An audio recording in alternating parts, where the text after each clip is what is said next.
You are listening to Be Simply. This is Suzanne Toro, aka She. You can anticipate being inspired, discovering some inner and outer wisdom and inspiration. Without further ado, let's dive into Be Simply.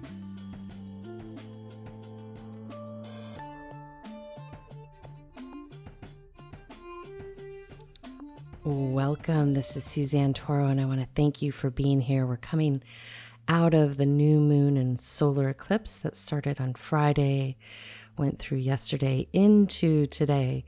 And today we're going to bring together Sol and Luna cycle with the Dharma talk and the Empower You Part 3 segment, all in one happy place for a little Dharma talk, silence, and sound. So I chose to do that this way. Yesterday I just wanted to be quiet and was reflecting on the Empower You segments that I've been putting out connected to the Wetiko. And for those of you that haven't listened to the other parts, I'll put part 1 and 2 down below.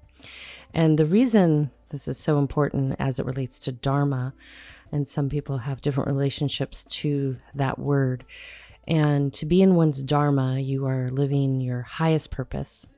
It's not one that's manipulated or created for present moment. Highest purposed Dharma is that you continue to create efforts to your highest and best for the benefit of all beings, not just self. And when we are in service for the benefit of all, we inadvertently will be benefiting ourselves because we're included in that all.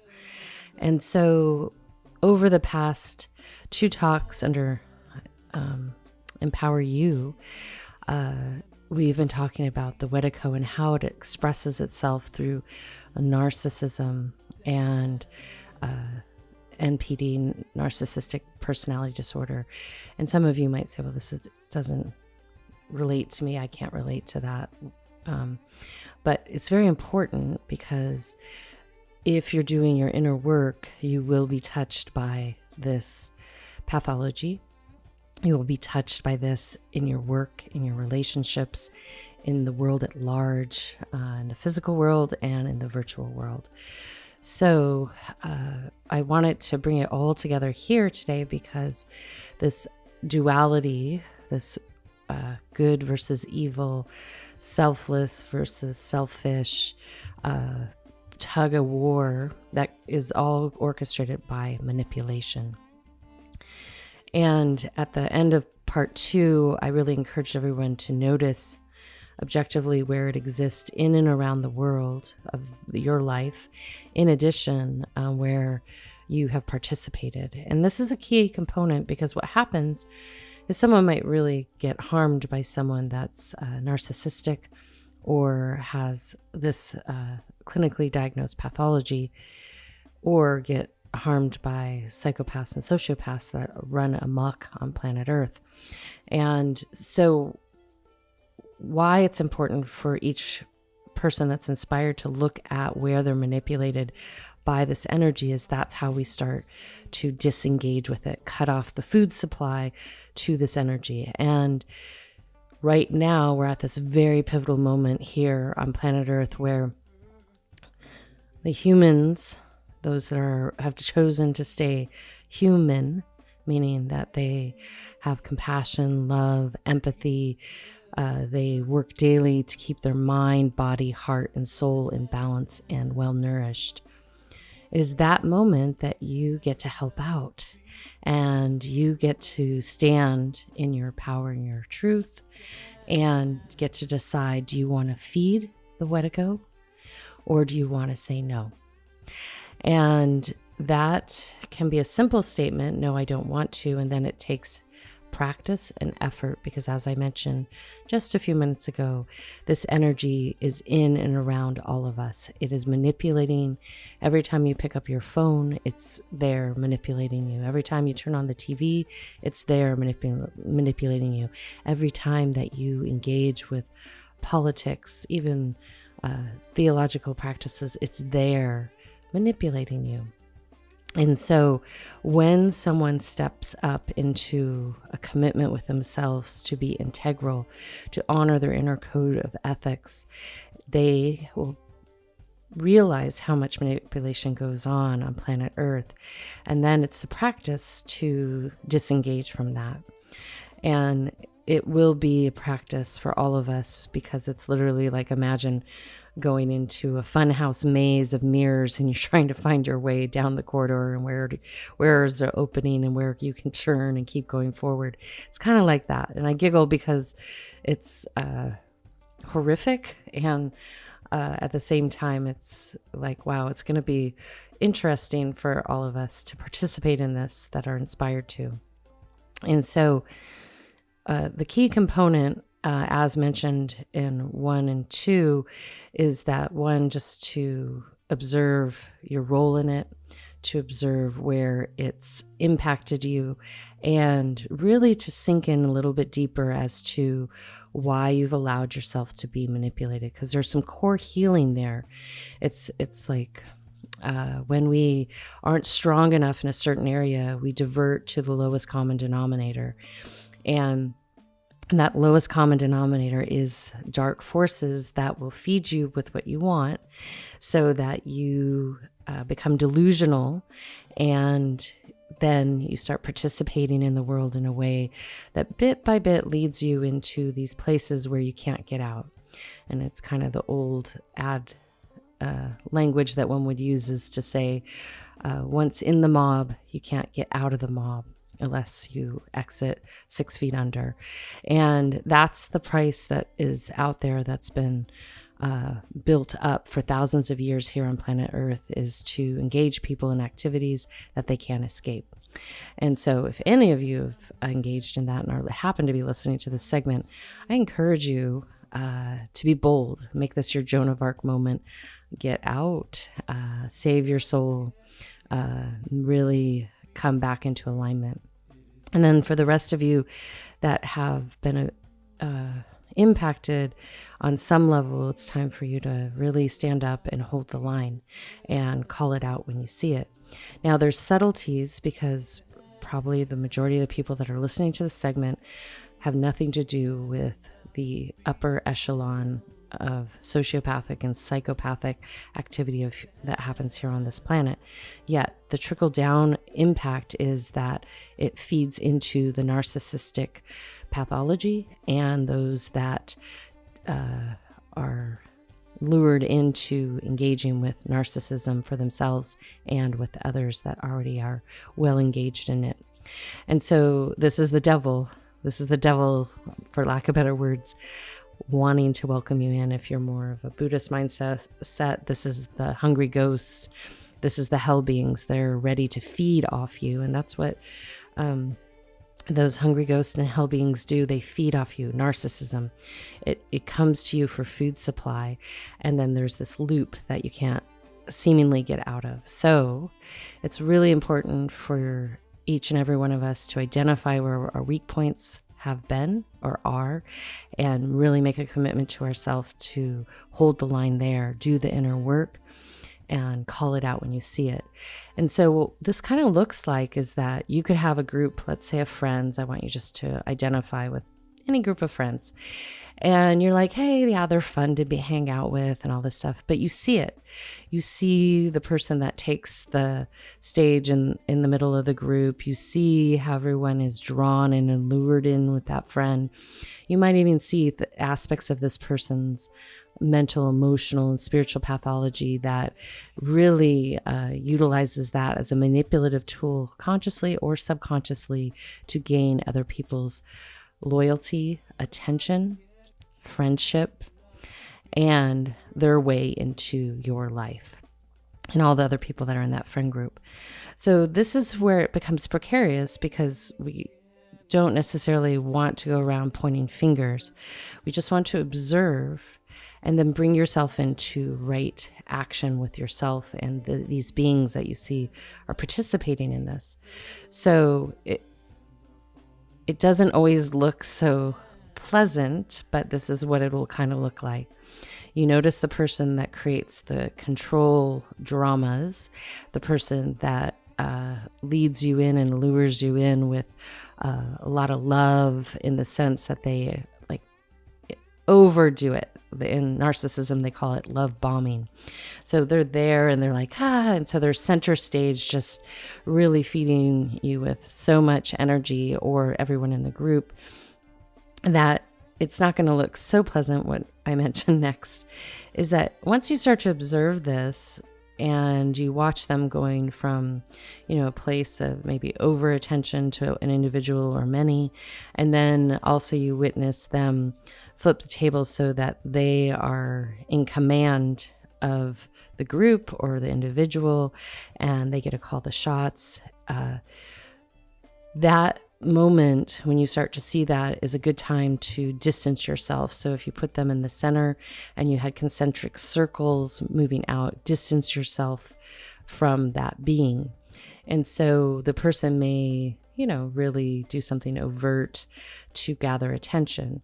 Everyone, you'll see them that is in the spell will feed into that attention and simply get quiet and step away. So even in work, everyone might feed in, let's say, to the leader or the boss. You can still be there and function and support the greater vision or your duties, but you don't have to feed into that. And what's happened on our planet is that people, let's say in the entertainment field, there's someone that holds the cards, so they feed into everything that person wants, so they gain. If there's someone in a corporation that holds certain cards for hiring, firing, raises, all these kinds of things, or other additional opportunities, people feed into them because they want to get ahead. This is what we have it called networking, people of influence or affluence. And so those people hold a certain amount of energy and manipulation power over you and many others. So it's to be really clear with those individuals what you're there to do. And if you notice that manipulation starts to happen, where maybe the terms of engagement with that individual in a relationship, a business, whatever it might be, have shifted, you call it out. And you see how they handle that. They may not like what you have to say, but that gives you an exit strategy from that situation, because the energy of the quote unquote devil, the Wetiko, and that again, from people that haven't listened to the first two segments, is a disease of the mind, the soul. And indigenous cultures have called this out, where people get swayed. And so people that are still human and have a good heart and might got swayed into doing something that's against their inner code of ethics feel bad about it. They don't, they take it with them and they carry it with them. People that don't have a conscience, they don't care.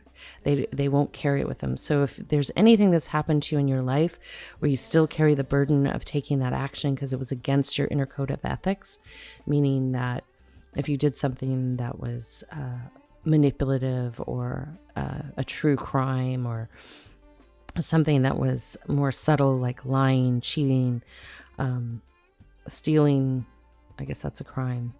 But anything that would have, basically crossed the line of your inner code of ethics and society's codes of ethics. Because at large, if you go down to your local, main drag or street, like here where I live, we have a couple areas like that, or many little areas like that. If you went down and started manipulating the businesses, started to try to steal from them, cheat your customers, all these kinds of things, it's not going to be too long before people don't want to engage with you. Yet, if you had big enough status, people would still engage with you. If you had a certain level of influence, people would, because I've heard this many times over. They're like, oh, I don't mind engaging that. I'm going to do good with it. You're kidding yourself if you think that you can be involved in certain activities and do good because it's coming, the source of it is not pure. And, I can equate it to cooking. Like I do really, if anyone's upset, I don't want them in the kitchen with me cooking, because it feeds it into the food, and then I'm feeding it to people, and it's going to, it could give them an upset stomach. It can emotionally not make them feel well, even on a deeper level. So if you think that you can take energy from a place that is not pure and do something good with it, I want you to think really hard about that, because you've created part of the network that exists on this planet right now. And so that's why for, a little bit, it's going to take some time to unravel this, because by and large, the infrastructure that we have on this planet is not well. I'll just call it that. It's not well, and it's lost anything, if it ever had it, as far as a soul. And that soul is the eternal being, the eternal imprint that goes with it. So now is that moment that we can start feeding it. And I understand that there's people all over the world that are part of the system, the existing infrastructure, but you can be the change agents from within. And that's powerful. You start holding your integrity. And if it's the organization is so misaligned with who you are, then it's time to look for a new job. If your partner is so misaligned with you, it's time to look for a new partner. If there are people in and around you that are more at the subtle level, that are manipulative, I don't know why that's hard to say this morning, it's time to move away from them, create space. And so it's interesting because this Wetiko really impacts the mind and then the soul, because it's our mind that has this power to recall information and transmit electromagnetic energy out in and around us. So if I hear meaning with my mind and my other sensory apparatuses, someone thinking about me, or when I walk up and if someone's not happy with me, even if they haven't spoken, I can feel it and I know it. And so this is what we're engaging in on a daily basis. So as soon as you start to realize where you've been participating and where you need to strengthen, then that will start to regenerate your being into integrity and alignment. And so as we go through this process, for those that choose, it will be a little precarious on the most micro level, because we have the macro level where, unless you're a leader in one of those organizations, those that are working there don't have as much influence yet. Everyone's power is equal. So even the CEO doesn't have more power than the clerk, at the lowest level of the infrastructure they've built within their organization. Yet perceptually they do. So on a subtle level, and this is where we drop the pebble into the pond and then it ripples out on a subtle level, you decide what is a part of your inner code of ethics, where you are most aligned with those code of ethics. And so from there, I want you to really start observing your inner circle, the people that you have in and around. And these might be lifelong friends, family members, all of those things. Yet that Wetiko, as mentioned a few minutes ago, starts with the mind. It's the vibrations we share. And then into the soul, because if the mind is imbalanced, the soul is going to start to be imbalanced, because the mind is in a delusion. So this oftentimes presents itself so subtly, and oftentimes can present itself overtly in spiritual practice. The reason a lot of people go towards spiritual practice is because they're lost. They go to their theological belief system, they're lost. And then, they go through a process and maybe regain common ground for themselves. How we know it was successful or not is that if they are not in a delusion, they've not created an illusion. And we also can objectively observe someone based on their ability to see rationally and objectively, to see the what is in and around the world. Now, what happens sometimes is people will espouse a lot of quote unquote wisdom from any and all backgrounds in the world, yet they don't embody those, and they are in a delusion. And people that have mental pathologies that are not balanced, they will work really hard to hide that. And so hiding is a lie to self, when it's not that you have to put your dirty laundry out everywhere, but it's like hiding an aspect of illness within puts you in a very precarious position, because then what happens is that Wetiko comes in and all these energies come in to support you masking that weakness. And that's why I want each self to be responsible for, where am I not strong? Where am I needing to do some of those metaphorical sit-ups? And then you look at that and you start building up strength there. And that takes radical honesty with self. And bit by bit, you'll start to notice this objectively, not judgment, objectively in and around you. And years ago when I worked with an organization, I'm not going to name who it is, but, one of the doctors there, he would say, we do get a lot of people that are very, quote unquote, codependent. And I would say a lot of mental imbalances. And part of what drew people in is one of the principles that were utilized in bringing people back into balance was yoga, and coupled with Ayurveda. The aspect of yoga where in meditation, where yoga is an 8-part system. Meditation is a very integral part where you're led to, but you're also led to really coming into alignment with your core ethics if it is practiced with discipline and reverence and honesty. And so what he would mention is that, we all had to be aware, because the manipulations that were there, where people weren't being completely honest and with themselves because they weren't well. But that can feed even a teacher, that can feed someone, and, all of a sudden they have a delusional person, showering them with certain kinds of adorations or loyalty or all that stuff, but it gets manipulated rather rapidly. And I would say, in the work that I do day in and day out, one-on-one with people, I really work to create a space so people can be honest with me in that practice, because it's so important to create that space so we can start to heal. And so you can simply start to do this with yourself, just to really say, okay, I want to be honest with myself. And I encourage anyone, because there's a lot of stigmatism still, as much as people talk about mental health, they don't want to admit they have an imbalance there. And also there's a lot of people out there that want to hold on to their mental label because they don't know what it feels like to bring it completely in balance and not need that label anymore. So I encourage you all, if you know internally that your mental health is not balanced, yet you're not sure where you want to go with that. One, I'm happy to have a chat with you, kind of do an evaluation and make some recommendations.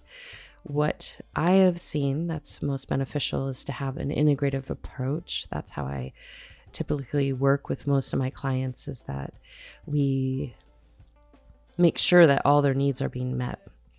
And one practitioner is not going to be able to cut it. And so this is where, getting back to my late doctor friend, is that people will go into spiritual places, religious places, and they're kind of deluding themselves that they can get well just with that.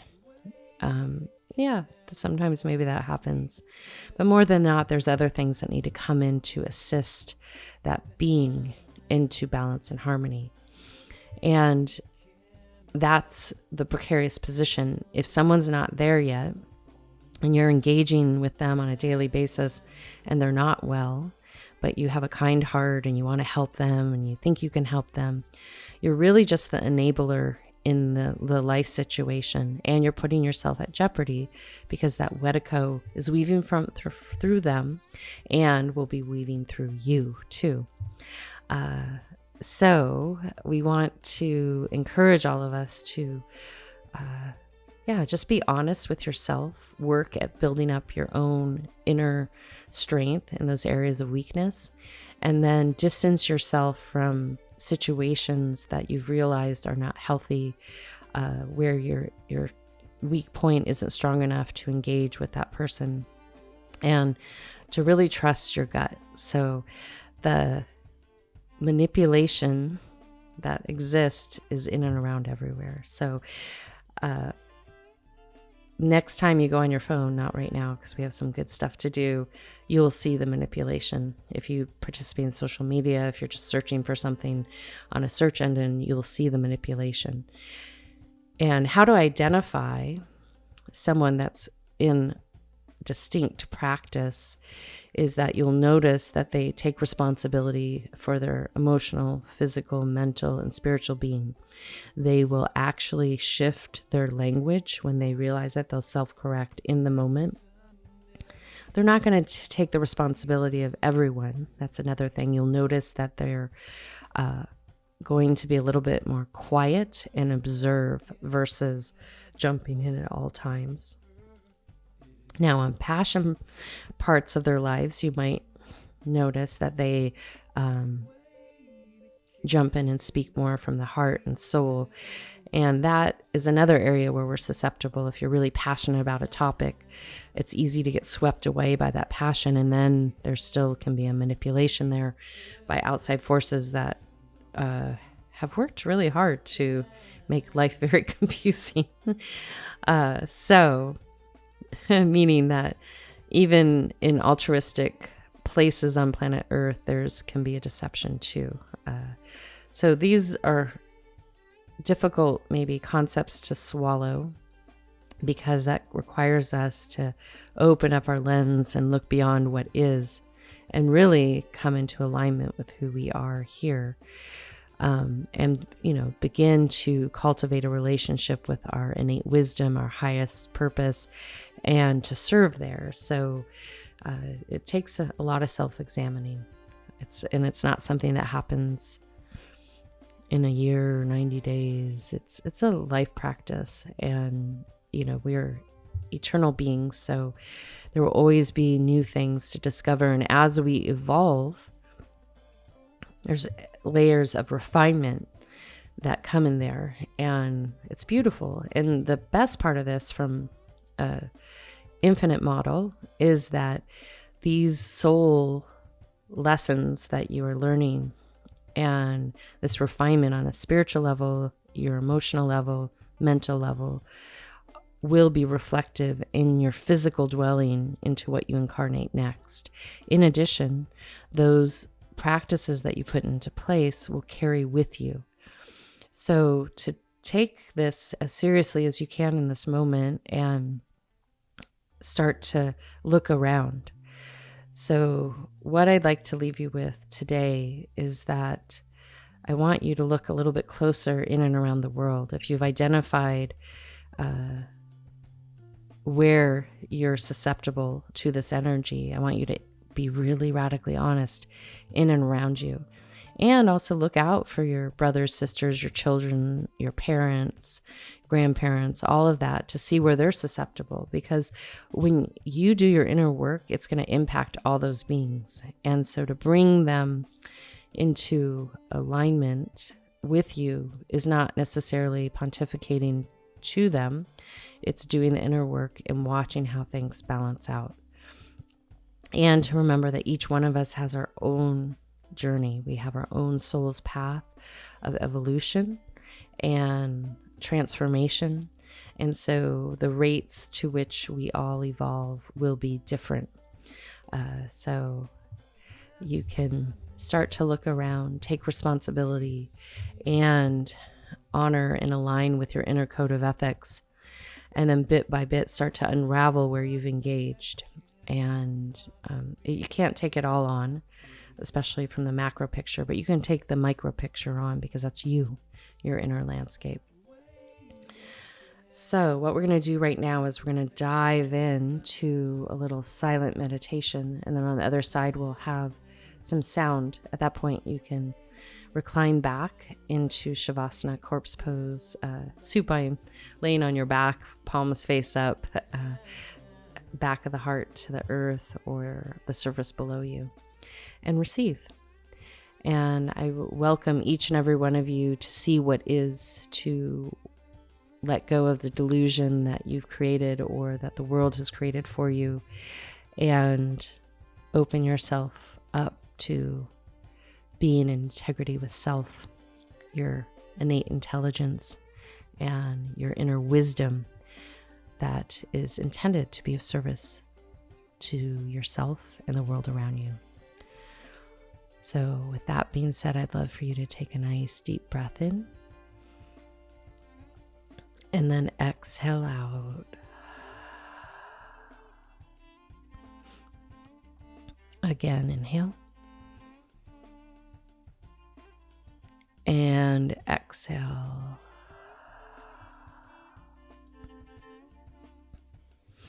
Good. Another one. Inhale and exhale.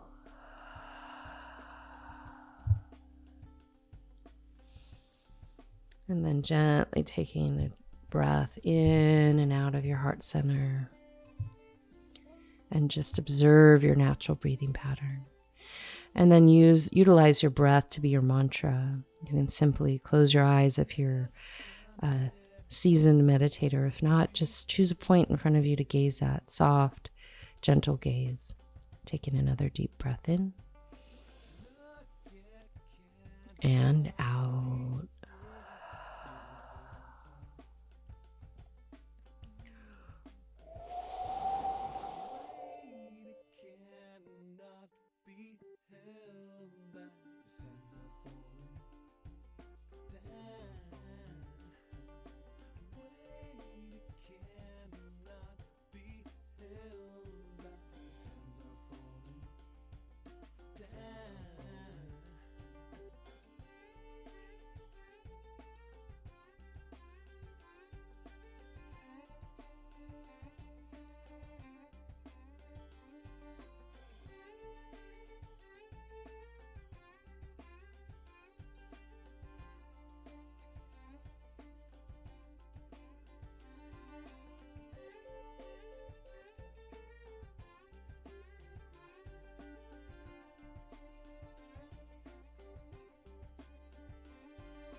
And simply, if you're still in an upright seated position, just bring yourself back into a reclined position if you're on a chair or a sofa, or if you're on your mat, recline back into Shavasana. And as you come to the earth, the floor, or the bed, just gently welcome your body to stay present, to soften, and to continue to dive into your inner landscape. Simply observe that breath, closing the eyes, and enjoying being here.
Taking a soft, gentle breath in and out of your heart center, gently breathing in and out. Again, inhale and exhale.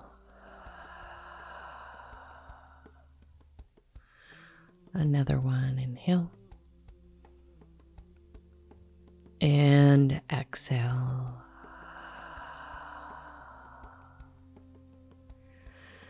And then gently from there, when you're ready, just roll over onto your side and rise up into a seated position. Taking another deep breath in and out. Again, inhale. And exhale. Good. And then gently from there, just going to welcome you to take a moment to acknowledge all aspects of yourself. To give gratitude for all that you are. And then, if inspired, sending out beyond here some love and gratitude for the world around you.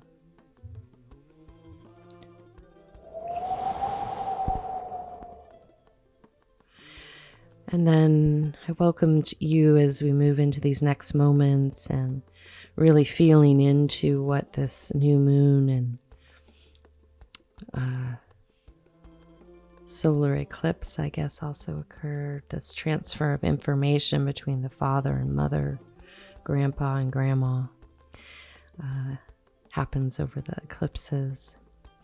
In addition, utilizing the energy of the new moon as the shadow side of self to show you where the inner work is, and taking that with what I've shared with you during this Dharma talk, that it's that moment for us all to be radically honest, to notice where we have been manipulated via the Wetiko, via our mind, consciously and subconsciously and consciously manipulated by self and others. And those are humbling moments, but I welcome you to be there. And then I welcome you to bring yourself into right action and to align with those inner code of ethics and start to practice staying there, embodying that which you espouse, that you speak of. Really hold the line there. And as you continue to refine, you'll be surprised at what you see. And remember that enabling does not cure anything, doesn't help anything. It means that you're part of the problem. So for those that you love that are in and around you, rather than enabling their psychosis, their addictions, their afflictions, really bring yourself into clear action with them. And if you can't serve them in the way that they want, then it's time just to create a little space. And then from there, you can come into harmony with yourself, and that will be the biggest gift that you've ever given them. So until next time, this is Suzanne signing out with a full heart, a soft gaze, a deep bow,